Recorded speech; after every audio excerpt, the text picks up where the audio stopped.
A major development tonight involving an apartment fire in Spring Valley that resulted in the dramatic rescue of a young toddler. The Turn to Terra team did a deep dive and found out the building's managers have a long and troubling history of safety code violations at properties across the tri-state. And as our senior investigative reporter, Tara Rosenblum, reports, hundreds of lives could be at risk. You can see all the damage. This might look like a scene from the carnage in Ukraine.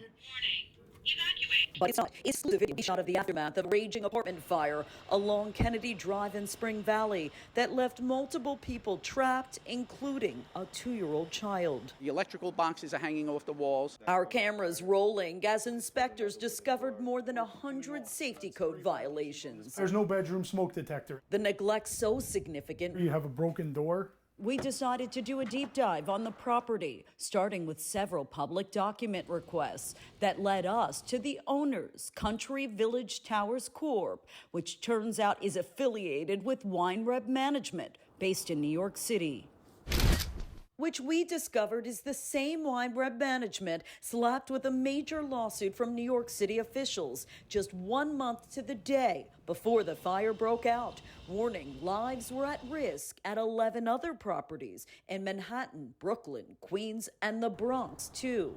The 36-page complaint filed February 9th accuses Weinreb Management and its principal, Jacob Weinreb, of failing to maintain many of their buildings for years, accumulating hundreds of uncorrected violations from multiple city agencies.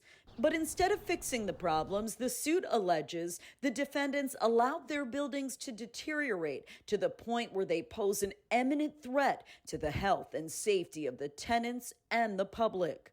According to the suit, one of those buildings here along Blackstone Avenue in the Bronx has 46 violations alone that include severe facade defects, eroded fire escapes, and loose hazardous materials on balconies. The Turn to Terra team on a search for answers.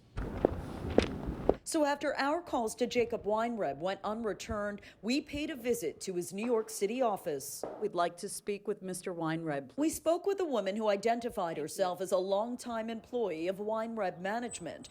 I told her what we saw in Spring Valley the week before.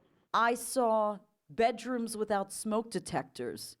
I saw illegal bedrooms, and I want to know what he's doing to fix the problem. But once she found out why we were there, she walked away into a back room and never came back. I know you can hear me. Is there going to be anyone coming out to speak with me? As we went to leave, we met one of Weinreb's building superintendents. When do you guys plan on addressing the safety violations? We address them every day. Does he care about safety? Does he care about the residents who live in his building? Of course he does. What kind of a question is that?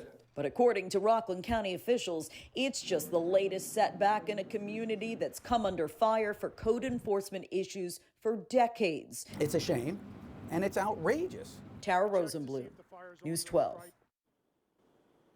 Now, don't forget, if you have a problem you'd like investigated, you can always turn to Tara. Her email is up on your screen right now, or you can just head to news12.com and click on the Turn to Tara section under the Features tab.